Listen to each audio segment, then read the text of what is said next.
Think you know Mauricio Umansky? Think again. Behind the Beverly Hills glamour and Netflix fame lies a darker reality of massive fraud lawsuits, cheating scandals in Greece, and the truth behind his split from Kyle Richards. Is his entire empire about to crumble? Let's expose the shady truth. For over a decade, television audiences, real estate moguls, and high society insiders looked at Mauricio Umansky and saw the living incarnation of the American dream. As the charismatic founder and CEO of the agency, a luxury brokerage handling multi-million-dollar listings across the globe, Umansky projected an image of absolute invincibility. He was the grinning, impeccably tailored patriarch of a picture-perfect family, seamlessly bridging the worlds of high-stakes corporate enterprise and glamorous reality television. To millions of fans watching The Real Housewives of Beverly Hills, RHOBH, and later streaming Netflix's Buying Beverly Hills, Mauricio was the ultimate dream husband. He was loyal, relentlessly successful, and seemingly immune to the toxic pitfalls that routinely swallowed whole other celebrity dynasties. Alongside his wife Kyle Richards, surviving member of the original RHOBH cast and television royalty by way of the Richards-Hilton bloodline, Mauricio stood at the very apex of Southern California culture. They lived in sprawling estates, jetted off on private aircraft, threw legendary parties, and built a brand anchored entirely on the premise that they had captured paradise.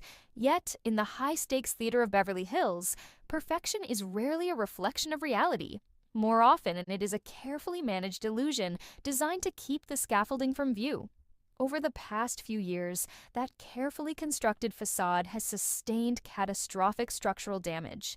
A relentless convergence of high-profile lawsuits, accusations of corporate and personal misconduct, viral cheating scandals, and an earth-shattering marital separation has blown wide open the narrative surrounding Umansky.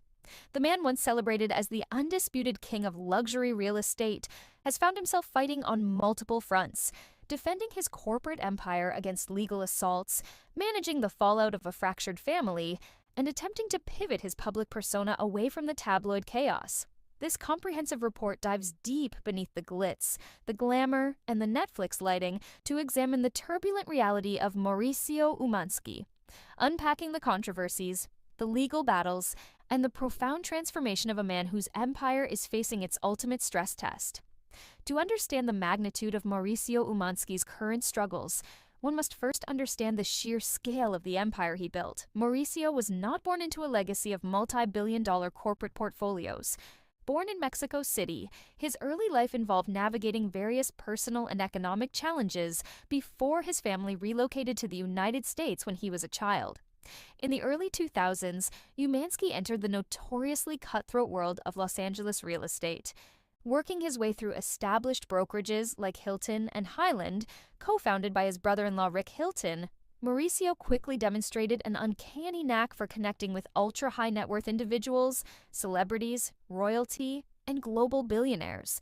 He possessed the two essential ingredients required to conquer the Los Angeles market: unbridled charm and an intuitive understanding of how to market lifestyle rather than just square footage. The launch of the agency, 2011. By 2011, professional friction and a burning ambition to rewrite the rules of traditional luxury brokerages pushed Mauricio to take a massive gamble. He broke away from the old guard and founded the agency. The company was intentionally designed to disrupt the status quo. Eschewing the stuffy, traditional corporate culture of legacy firms, Umansky injected a vibrant, modern, and collaborative ethos into high-end real estate. He famously championed a model where agents shared listings and worked collectively rather than fighting in isolated silos. Complete with sleek cinematic branding, aggressive social media campaigns, and an army of young, ambitious brokers, the agency grew at a staggering rate. Within a decade, it evolved from a rebellious boutique startup into an international powerhouse with billions in annual sales volume, sprawling offices across the globe, and a magnetic pull for elite clientele. The Bravo catalyst, marrying into royalty. While Mauricio's professional hustle laid the groundwork, his personal life provided the ultimate rocket fuel for his brand. His marriage to Kyle Richards in 1996 integrated him directly into Hollywood royalty. When Kyle joined the Real Housewives of Beverly Hills in 2010, as an original cast member, Mauricio was instantly pulled into the Bravo spotlight. Unlike many reality television husbands who squirmed under the magnifying glass or actively avoided the cameras, Mauricio leaned into the platform with effortless charisma. He was charming on screen, supportive of his wife, and deeply involved in raising their daughters. Farrah, Kyle's daughter from her first marriage whom Mauricio raised as his own, Alexia, Sophia, and Portia. Bravo capitalized heavily on the Mauricio and Kyle fairy tale. The network's cameras documented their vow renewals, their multi-million-dollar home purchases, their lavish vacations, and their unified front against the various dramas plaguing the show. For viewers, Mauricio became the gold standard of reality TV partners, the man who could negotiate a $30 million estate in the morning and cook dinner for his family with a smile by evening. The synergy between his burgeoning real estate brokerage and his omnipresent reality TV footprint was a masterclass in modern personal branding. Every listing sold by the agency felt like an extension of the lifestyle viewers watched on Tuesday nights. But as any student of media history knows, an empire built on a televised pedestal is uniquely vulnerable to gravity. When the foundation starts to crack, the whole world watches it fall in real time. The first major crack, the Malibu mansion lawsuit. Every great empire has its turning point, a moment where an underlying vulnerability breaks through the surface and alters public perception forever. For Mauricio Umansky, that first major structural fault line appeared in 2016, though its true fallout would ripple through the courts and the media for years to come. The Carlos Boozer estate sale. On paper, a 2016 transaction handled by the agency looked like just another feather in Umansky's cap. The property in question was a sprawling, ultra-luxury Malibu estate previously owned by former NBA star Carlos Boozer. However, the backstory of the home carried heavy baggage. It had been seized by the United States government following an investigation into its previous owner, who was accused of large-scale money laundering. The federal government eventually put the property back on the market, and Mauricio Umansky represented the ultimate buyer. At the time, it was business as usual. But within months, the transaction spiraled into a bitter, multi-layered legal nightmare that threatened to derail Umansky's pristine reputation. Allegations of fraud and self-dealing. According to court filings and lawsuits brought forward in connection with the deal, the transaction was far from straightforward. Critics and legal representatives for the aggrieved parties alleged that Mauricio and his business partners had orchestrated a scheme to flip the seized mansion for millions of dollars more than the purchase price, all without disclosing critical information to the government or other potential bidders. The allegations were brutal in their specificity.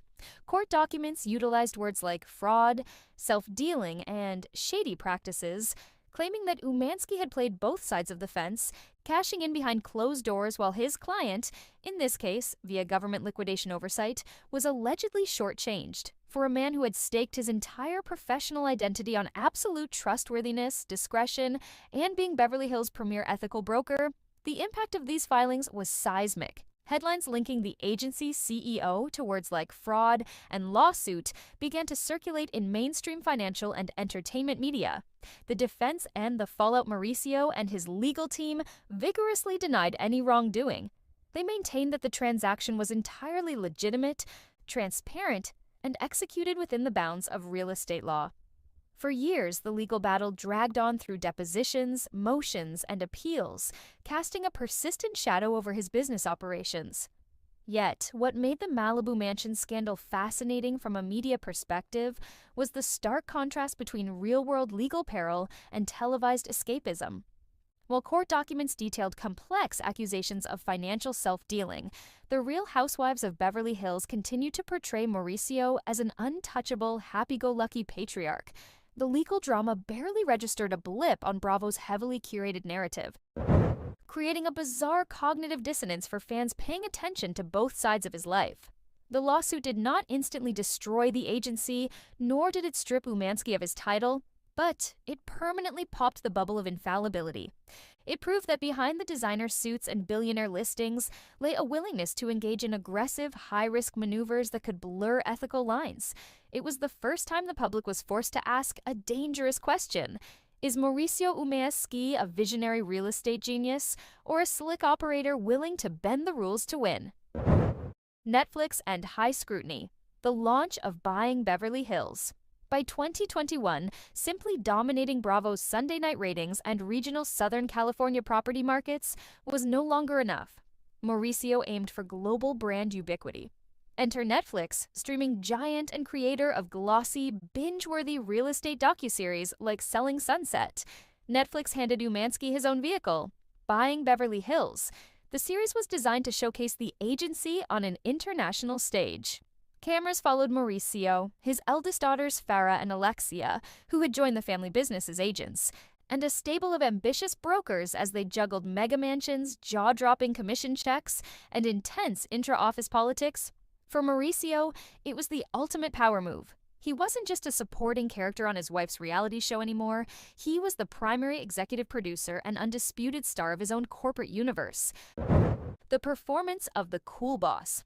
On screen, Buying Beverly Hills leaned heavily into a carefully calculated persona for Umañski. He was presented as the ultimate mentor, the calm, collected, paternal CEO who balanced multi-million-dollar pressures with folksy wisdom and family dinners. Viewers watched him guide his daughters through the brutal realities of high-end sales, mediate agent disputes with a warm smile, and project an image of absolute corporate harmony. The show was a relative success, expanding the agency's brand recognition into international markets and cementing Mauricio's status as a bona fide global celebrity. However, in the age of prestige television and relentless social media sleuthing, stepping further into the spotlight carries a fatal paradox. The brighter the lights, the deeper the shadows. The sledgehammer to the image. While Netflix was broadcasting a polished, pristine version of Mauricio Umañski to millions of households worldwide, the real-world tabloid machinery was beginning to grind away at the edges of his personal life.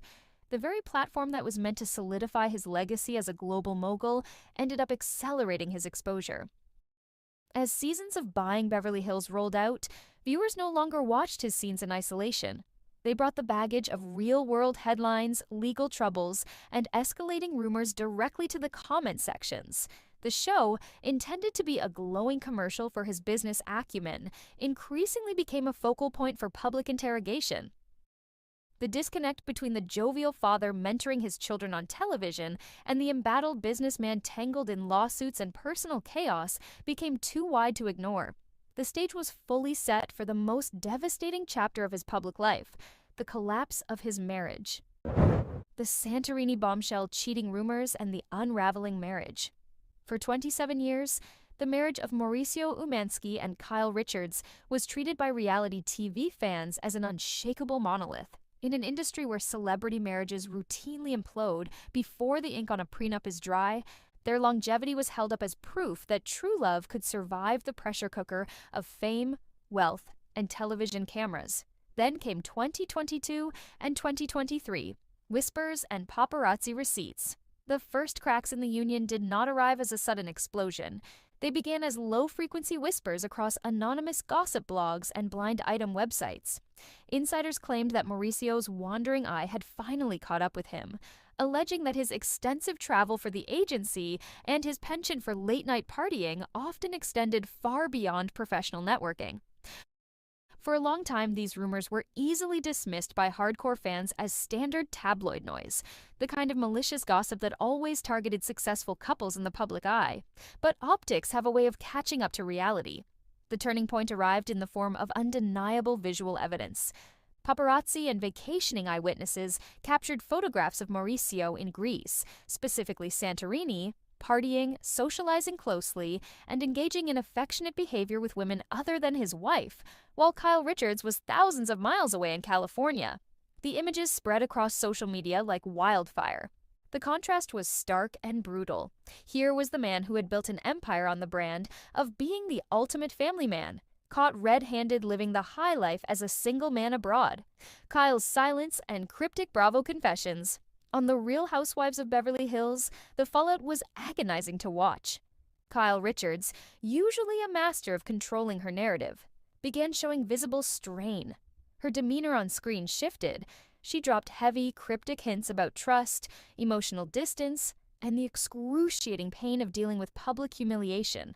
During reunion specials and confessional interviews, Andy Cohen pressed the couple for clarity.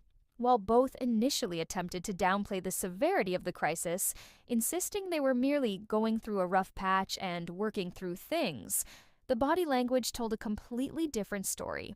Kyle's eyes told the tale of a woman whose trust had been fundamentally shattered, while Mauricio's defensive evasiveness only fueled public condemnation. The official separation, 2023. The fiction could no longer be sustained. In late 2023, multiple media outlets confirmed what everyone already knew. Kyle Richards and Mauricio Umansky had officially separated after 27 years of marriage. In joint statements, they attempted to frame the split as amicable, emphasizing that their children remained their top priority. However, subsequent episodes of RHOBH and extensive tabloid coverage revealed a much messier reality. Kyle's close, highly publicized bond with country musician Morgan Wade further complicated the narrative, turning the separation into a full-scale media circus, where both sides engaged in a subtle tug-of-war for public sympathy. For Mauricio, the personal betrayal narrative dealt a catastrophic blow to his brand. The dream husband was gone. In the court of public opinion, he was now frequently branded as the architect of his own domestic destruction, a man who traded a legendary 27-year marriage for momentary indiscretions, losing his wife, his pristine family image, and his emotional anchor all in one stroke. Corporate under siege, legal battles, PPP scandals, and antitrust wars. While his personal life was being torn apart on tabloid covers and reality television reunion couches, Mauricio Umansky's business empire was simultaneously weathering a relentless storm of corporate litigation. By 2024 and heading into 2025, the agency was no longer just dealing with isolated legacy lawsuits like the Malibu Mansion case. It was facing a multi-front legal onslaught that questioned the very practices keeping the company afloat. The PPP loan mismanagement controversy. One of the most damaging financial controversies to hit Umansky involved pandemic-era relief funds. Reports emerged detailing a high-stakes legal battle brought by Relator LLC, accusing Mauricio and the agency of acquiring millions of dollars in Paycheck Protection Program, PPP loans, under false or misleading pretenses during the height of the COVID-19 pandemic. The lawsuit asserted that while small businesses genuinely struggling to survive were shut out of relief funds, massive corporate entities with staggering sales figures, such as the agency, which famously recorded billions in transaction volume during 2020 and 2021, had tapped into government relief meant for the vulnerable. Legal representatives for the plaintiffs slammed Umansky for attempting to downplay the seriousness of the situation or dismiss the claims on procedural technicalities. The optics were devastating. The CEO of a luxury real estate empire, boasting a net worth estimated in the tens of millions, was publicly accused of dipping into taxpayer-funded pandemic relief that his massive, highly profitable firm fundamentally did not need. The TCPA class action and cold calling scandals. Compounding his corporate woes, the agency found itself staring down a massive Telephone Consumer Protection Act, TCPA, class action lawsuit tied directly to the aggressive lead generation tactics popularized on Buying Beverly Hills. The lawsuit highlighted specific episodes of the Netflix series, where Mauricio instructed agents, including his daughter, on the absolute necessity of aggressive cold calling to drive sales volumes. The class action complaint alleged that agents at the agency engaged in illegal telemarketing practices, including utilizing pre-recorded voicemails without explicit consumer consent and calling numbers listed on the National Do Not Call Registry. Legal experts noted the supreme irony of the situation. Living an excessively public life on a reality show had provided plaintiffs with a goldmine of admissible evidence. Mauricio's own words on Netflix, urging his team to aggressively hunt down leads and embracing high-volume cold callers, were weaponized directly against the brokerage in court documents. What was filmed as inspirational hustle on television translated into multi-million-dollar corporate liability in federal court. The NAR antitrust rematch. Never one to shy away from high-stakes institutional combat, Mauricio also thrust himself back into the broader real estate industry wars. The PLS.com, a pocket listings platform co-founded by Umansky, refiled its explosive federal antitrust lawsuit against the National Association of Realtors, NAR. Targeting NAR's controversial clear cooperation policy, the lawsuit argued that entrenched industry gatekeepers were engaging in anti-competitive behavior by forcing homeowners to list properties on traditional multiple listing services, MLS, stifling consumer choice and private marketing freedom. While Umansky positioned this as a noble crusade for free market capitalism and consumer rights, critics viewed it as another aggressive, high-risk legal crusade designed to carve out market dominance for his own alternative platforms. The present-day reality, single life, political ambitions, and DamageCon